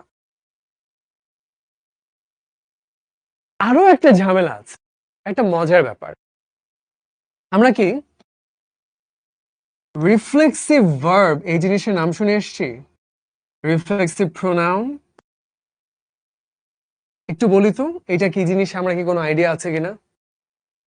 ওয়াটার ক্লিয়ার, আরে সাব্বাস, সেই। নশো বলছে ঝাপসা লাগতেছে, ভালো করে দেখা যাচ্ছে না, তাই? আচ্ছা, ফোকাস কি ক্লিয়ার আছে? দুই একজন বলে একটু ঝাপসা নাকি, নাই ক্লিয়ার? এখানে তো ক্লিয়ার আছে। এমন হতে পারে হয়তো তোমার নেটের কারণে যদি তোমার ভিডিও রেজলিউশনটা কম আসে, সেটা কিন্তু হতে পারে। একটু চেক করে দেখো তো রেজলিউশন ঠিক আছে কিনা। এই তো আমরা অনেকে পাচ্ছি। রিফ্লেক্সিভ মানে কি? তুমি চিন্তা করো, আয়নাতে আমরা কিন্তু একটা প্রতিফলন দেখতে পাই, ঠিক কিনা? সেটা কি? নিজেকে দেখতে পাই, রিফ্লেকশন। এইটা হলো রিফ্লেক্সিভ। তুমি নিজেই যখন নিজেকে দেখছো, হিমসেলফ, মাই সেলফ, সেলফ শব্দটার মানে হলো নিজ। আমরা বলি না সেলফ কনফিডেন্স, আত্মবিশ্বাস, সেলফ এস্টিম, আত্মমর্যাদা, সেলফ রিলায়েন্স, আত্মনির্ভরতা। এই যে এটা হলো রিফ্লেক্সিভ। শি কিলড হারসেলফ, এটা কি হবে? চলো আমরা চেষ্টা করি। হারসেলফ কে শুরুতে আনলে শি হয়ে যাবে, তারপর কি হবে? একটা বি ভার্ব লাগবে, পাস্ট টেন্সে না, ওয়াজ, কিলড, ভি3 বাই হারসেলফ, একদম ইজি। বুঝে গেল? যে আমি সবসময় এই কথাটা বলি, এখানে সুন্দর করে তোমাকে ফর্মুলাটা লিখে দেয়া আছে, কিন্তু আমাদের এটা পড়ার কোনো দরকার নাই। আমরা মুখে মুখে শুনলেই আমাদের শেখা হয়ে যাবে। তারপরেও তুমি যদি পরে ভুলে যাও, তখন যেন আবার দেখে শিখে নিতে পারো, এই জন্য এটা লিখে দেয়া, তাই না? এখন একজন বলছে এই রুলগুলো কে বানাইছে? তারা খায় দায় কাজ ছিল না, হুদাই কেন বানাইছে এগুলা? আসলে আসলে এত কিছু লাগে না তোমার। ধরো এই জিনিসগুলো বেশিরভাগ ক্ষেত্রে পরীক্ষার খাতায় লাগে। তুমি যখন বাস্তবে কথা বলতে যাবা, এই যে চাইনিজরা সারা পৃথিবীতে ব্যবসা করে, ইংরেজিতেই তো কথা বলতে হয়, লিখতে হয়, ওরা তো ভালো বলেন না, খুবই বাজে ব্রোকেন ইংলিশ বলে। Can you do it for me? এভাবে করে কথা বলে, but guess what, they are very successful. কেন? ওখানে কেউ দেখতে যায় না যে আল্লাহ ভাই গ্রামারের ভুল করে ফেলছে, এর সাথে ব্যবসা করা যাবে না। কেউ এটা বলে না, সবাই বলে যে ভাই তোমার প্রোডাক্ট ভালো, কম দামে দিচ্ছ, ডান। কথা বুঝে গেলেই হয়েছে ভাই, তাই না? ওরা খুবই বাজে ইংরেজি বলে। তারপর ইউরোপের যারা, ওরা কিন্তু ইংরেজি পারে না, ওরা খুব বাজে ইংরেজি বলে। এই যে স্প্যানিশ বা ইটালিয়ান বা রাশিয়ান যারা আছে, একদম পারে না বলতে। Hey guys, can you tell me where can I go there and have some water? এভাবে করে বলে, no one cares. তো তোমার এটা নিয়ে ভাবার দরকার নেই যে আল্লাহ ভাই এগুলো নিয়ম না পারলে তো আমি শেষ। এগুলো তোমার স্কুল কলেজ পর্যন্তই, ভার্সিটি অ্যাডমিশন পর্যন্ত, তারপর কেউ দেখতে যাবে না, ঠিক আছে? কিন্তু আমাদের ইংরেজি বলাটা শিখতে হবে, আর এখানে পরীক্ষায় ভালো করার জন্য নিয়মগুলো জানতে হবে। ব্যাস হয়ে গেল। আর তুমি বড় হয়ে যখন লিখবা, তখন যদি এই নিয়মগুলো না জানো, তখন লজ্জা না যে এগুলো পারে না। তো চলো আর একটু নিয়ম দেখি। ও বাবা, এই ভাই এরকম অবাক হয়ে আছে কেন? এটা তো একটা দেখার বিষয়, রাইট? চলো দেখা যাবে নিজেকে নিজে কেন মারছে। দুঃখে, কষ্টে, বেদনায়, যন্ত্রণায়, হতাশায় দেখা যায় এসএসসি তে জিপিএ 5 মিস করে আত্মহত্যা করে ফেলে। খুব খারাপ একটা বিষয়। কেন? অনেক ফ্যামিলিতে মা বাবা এভাবে সাপোর্ট দেয় না, তাই না? পরে খারাপ করছে, বাবা এসে মাইর দেয়, মা এসে বকা দেয়, পরে দুঃখে আত্মহত্যা করে ফেলে।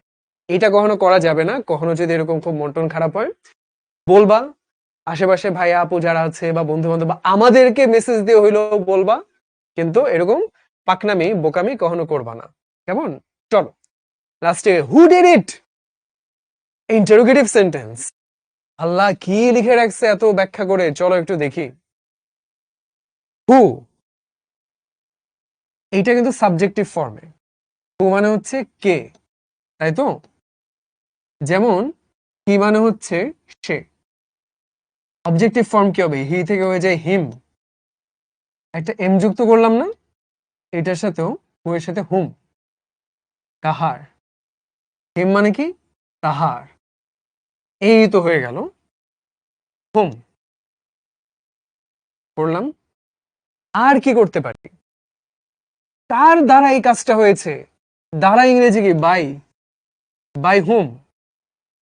তারপর কি করে যেতে পারে? পারবো আমরা? আমরা অবশ্যই পারবো।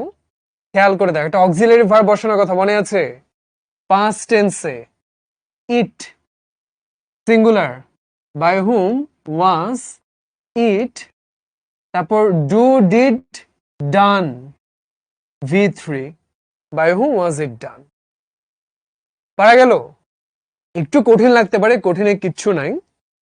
হু এর বদলে অবজেক্টিভ ফর্ম হুম হয়ে গেল, কার দ্বারা কাজটা হয়েছে বাই হয়ে গেল, তারপর কি হয়, একটা বি ভার্ব বসে, তারপর এটা বসে, তারপর এই। এইবার আমরা একটু চেষ্টা করি, এইটা পারি কিনা। Who has broken the glass, চলো দেখি পারি কিনা। পারবো? ইন্টারোগেটিভ অনেক বেশি কঠিন, একেবারে কঠিন না। সাবমিট করে ফেলেছে, by whom has the glass been broken, পানির মতো ইজি। বাই হোম করলাম, তারপর কি, has the glass been broken. এই তো পারতেছি আমরা, পানির মতো ইজি, কোনো কঠিন কিছু নাই। তবে হ্যাঁ, একটু প্র্যাকটিস করতে হবে, নাহলে দেখবা পরীক্ষার হলে কি জানি ভাই, দেখবা স্যার তোমার সামনে এমন করে তাকায় আছে যে ছেলেটা পারে না, হা করে বসে আছে। এটা যে না না হয়ে যেন আমাদের প্র্যাকটিস করতে হবে, তাই তো? তো আমরা বহুত নিয়ম শিখছি।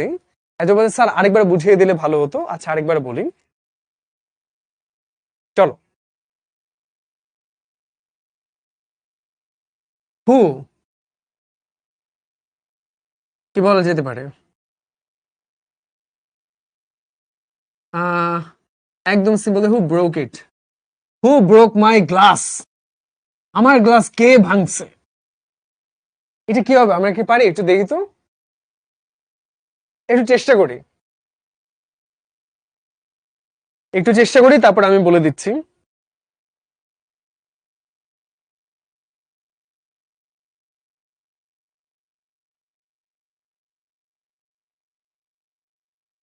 আমরা শিখলাম হি থেকে হয়ে যায় হিম, তাহলে হু থেকে হয়ে যাবে হুম। চলো বাংলা করি। কি আমার গ্লাস ভেঙেছে, প্যাসিভ কি, আমার গ্লাস কাহার দ্বারা ভাঙা হয়েছে, তাই তো? সরি, এখানে হাতের লেখাটা বিশ্রী হয়ে যাচ্ছে, তাড়াহুড়ো করে লিখতেছি।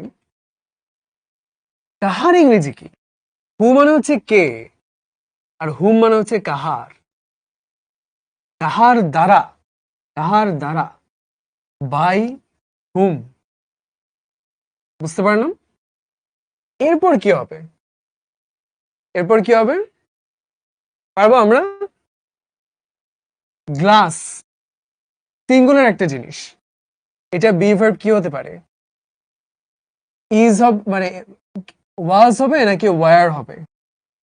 বি ভার্বটা অবশ্যই সিঙ্গুলার, যেহেতু ওয়াজ হবে। By whom was my glass. তারপর কি হবে? ভার্বের V3 বসবে। By whom was my glass broken. একটু বুঝতে পারলাম তাই না? এই তো বুঝতে পারছি। কেউ কেউ এখানে বিন লিখে ফেলেছি। বিনটা কখন হয় বলতো? পারফেক্ট টেন্স হলে হয়, এটা তো পারফেক্ট টেন্সে নাই। আগের এক্সাম্পলটাতে দেখো, এই যে পারফেক্ট টেন্সে ছিল। পারফেক্ট টেন্সের ক্ষেত্রে আমরা কি করি বলতো? বি এর সাথে ইএন যুক্ত করি। তো সেখানে আমরা এটা বসিয়েছি, কিন্তু এখানে তো প্রেজেন্ট টেন্সে নর্মাল আর কি ইনডেফিনিট টেন্স আছে, সেখানে দিব না। ওয়াজ কেন হলো? একটা বি ভার্ব বসাতে হয়, যে অক্সিলারি ভার্ব লাগে, যে পুরো ক্লাসে আমরা এটাই শিখে আসলাম না, বলো? সেটা কিসের সাথে বসলো? গ্লাসের সাথে। গ্লাস যেহেতু সিঙ্গুলার এবং পাস্ট টেন্সে বাক্যটা, তাই আমরা সিঙ্গুলার পাস্ট টেন্সে ওয়াজ হয়। বুঝতে পারলাম? আচ্ছা, আরেকটা দেই, দেখি পারি কিনা। Who can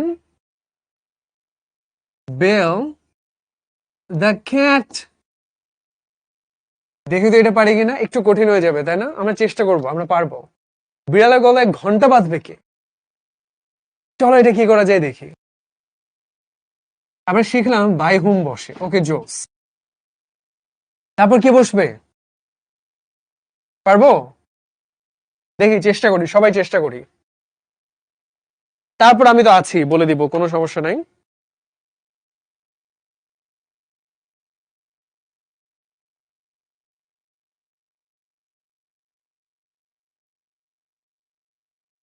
buy whom can the cat belled? একটু বলছে। অবশ্যই বাই হুম ক্যান বসালাম, দ্য ক্যাট বসালাম, কিন্তু একটা ঝামেলা আছে। একটা বি ভার্ব লাগবে তো আমাদের। Am is are was were কোনোটাই যায় না। Be, can the cat be, তারপর V3 বেল। বুঝা গেল এখন? এই তো, সাব্বাস, আমরা পারছি, সাব্বাস, জোস। Can be bell. তাহলে আমরা কিন্তু মোটামুটি ধরে নিতে পারি যে সবাই সমানভাবে বুঝবো না, একটু কম একটু বেশি হবে। মোরালেস কিন্তু আমরা বুঝতে পারলাম, রাইট? চলো আমরা ঝটপট, এটা আমরা খুব বেশি সময় নেব না, আমরা ঝটপট এক্সারসাইজ গুলো করবো। সবাই কমেন্ট করি, কমেন্ট করি, ভুল হলে কোনো সমস্যা নাই। The sun rises in the east, কি হবে এটা? আমরা এটা জানি যে মানে বাক্যটা যদি পজিটিভ হয়, প্রশ্নবোধক হবে কি? নেগেটিভ, তাই না? তাহলে কি হবে বলো তো? আফসানা বলছে জানি না। এই যে একটা ভুল আমরা করলাম, অনেকে ইজেন লিখে ফেলেছি। শোনো, তোমার যদি অক্সিলারি ভার্ব দিয়ে দেয়া থাকে, am is are was were, তখন তুমি সেটা প্রশ্নে আনো। এখানে কোনো অক্সিলারি ভার্ব আছে? নাই। যখন কোনো অক্সিলারি ভার্ব দেয়া থাকে না, তখন তোমার এখানে যাইতে হবে, তাই না? তাহলে কি হবে? একটা ভুল আছে এখানে। কি ভুল আছে? এইটা যেহেতু পজিটিভ সেন্টেন্স, নেগেটিভ হবে, এখানে ডাজ হবে না, এখানে হবে doesn't the sun rise in the east. বুঝে গেল? এই তো জোস।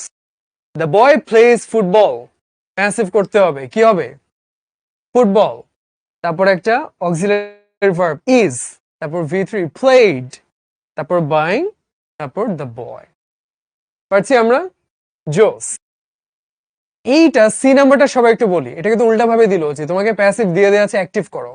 The book was read by the teacher. সবাই কমেন্ট করি, ভয় পাও না যে আল্লাহ আমি পারবো না, ভাই আপনি করে দেন, আবার বুঝাই দেন না। আমাদের প্র্যাকটিস করতে হবে, পারতে হবে, সাহস করো, সাহস করলে পারবা। তুমি না পারলেও কমেন্টটা করো, যেটাই মাথায় এসে কমেন্ট করো, কেমন? তাহলে দেখবা ধীরে ধীরে ভয়টা কাটবে। মানে খালি ভাইয়া বলে শুনলাম, দেখবা সলিউশন দেখলে মনে পারি এটা তো আমি পারি, কিন্তু নিজে না লিখলে হবে না।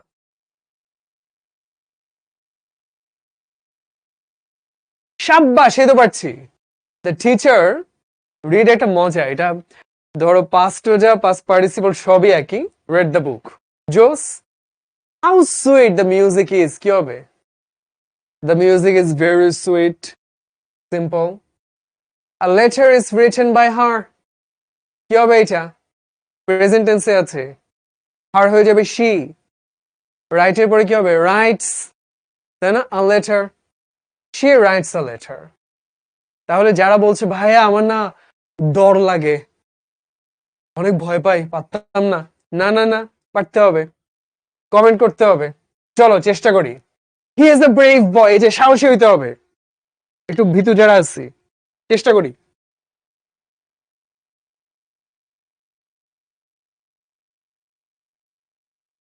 পারছি আমরা? ডর লাগে না, ডর লাগার কিছু নাই মামা, পারবো আমরা। How brave the boy is অথবা what a brave boy is, দুইভাবে করা যায়। তুমি এভাবে করতে পারো, how brave the boy is, অথবা what a brave boy he is. He sings a song, a song is, তারপর কি? Singer past participle is sung, a song is sung by her. The food is being cooked by the chef. এটা পারবো আমরা? বিয়ের সাথে ING কখন হয় আমরা কিন্তু জানি কন্টিনিউয়াস টেন্সে, ঠিক আছে একটু আগে, ঠিক না? The chef is cooking the food, এই তো সাব্বাস, যারা পারছি। What a beautiful flower it is. It is a very beautiful flower. And the last one, the homework is completed by the students. এটা কি হবে দেখি আমরা পারি কিনা, আশা করি পারবো। একদম ইজি ফিজি লেমন স্কুইজি, সবাই পারবো।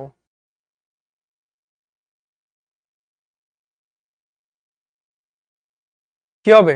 একদম simple, the students complete the homework. এখন সবাই যে খুব ভালো করে বুঝছো বা সবাই যে পারবা সেটা না, অনেকের জন্য আরো কয়েকবার দেখলে ভালো হবে। অনেকের বিভিন্ন প্রশ্ন আছে যে ভাইয়া এটা প্র্যাকটিস বুক কোথায় পাবো, কিভাবে পাবো? আমরা একটু অ্যাপটা লাড়া চাড়া দিব, একটু ঘেটে ঘুটে দেখবো কেমন। আর একটা ব্যাপার হলো, তোমার আরো প্রশ্ন থাকতেই পারে। তোমার যে ফেসবুক গ্রুপটা আছে, আমি জানি না গ্রুপটার নাম কি, ক্লাস 9 কোয়ার্টার 1 বা এরকম একটা কিছু হবে, এটা তুমি ফেসবুকে সার্চ করে পাবা না। তো গ্রুপে জয়েন করে থাকলে খুবই ভালো, যদি জয়েন না করে থাকো তাহলে কি করতে হবে? যে কোনো সমস্যার সমাধান এখানে কল করবা, ওরা তোমাকে সুন্দর করে বুঝিয়ে দিবে তোমার কি করতে হবে, কেমন?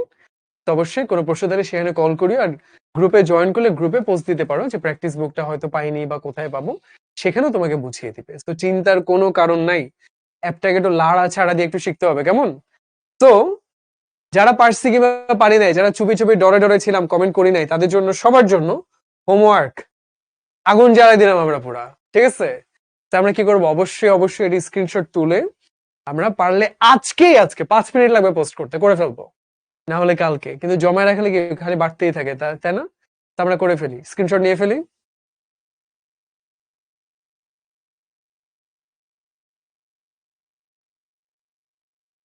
আশা করি নিয়েছি, না নিলেও প্যারা নাই, কিন্তু হোমওয়ার্ক এটা আমরা অবশ্যই 5টা গ্রুপে পোস্ট করব। এই যে 700 স্টুডেন্ট, 700টা হোমওয়ার্ক কিন্তু আশা করাই যায়, কিন্তু বাস্তবে করবে 50 জন, এটা কিন্তু মানা যাবে না। 5টায় সবাই গ্রুপে পোস্ট করব, তাহলে না আমরা ভুলটা ধরে দিতে পারবো, তুমি শিখতে পারবা। তো গাইস ইনশাল্লাহ আবার দেখা হবে। আনটিল দেন সবাই কি করব, যেগুলো বুঝি নাই বা বুঝে থাকলে আরেকবার একটু দেখবো, হজম হবে জিনিসটা। ওকে, সবাই ভালো থাকি, ঠান্ডা থেকে একটু সুস্থ থাকি, সবার জন্য অনেক অনেক দোয়া। হোমওয়ার্ক করে আগুন লাগাই দেই, বলা পাইন। আসসালামু আলাইকুম, আল্লাহ হাফেজ।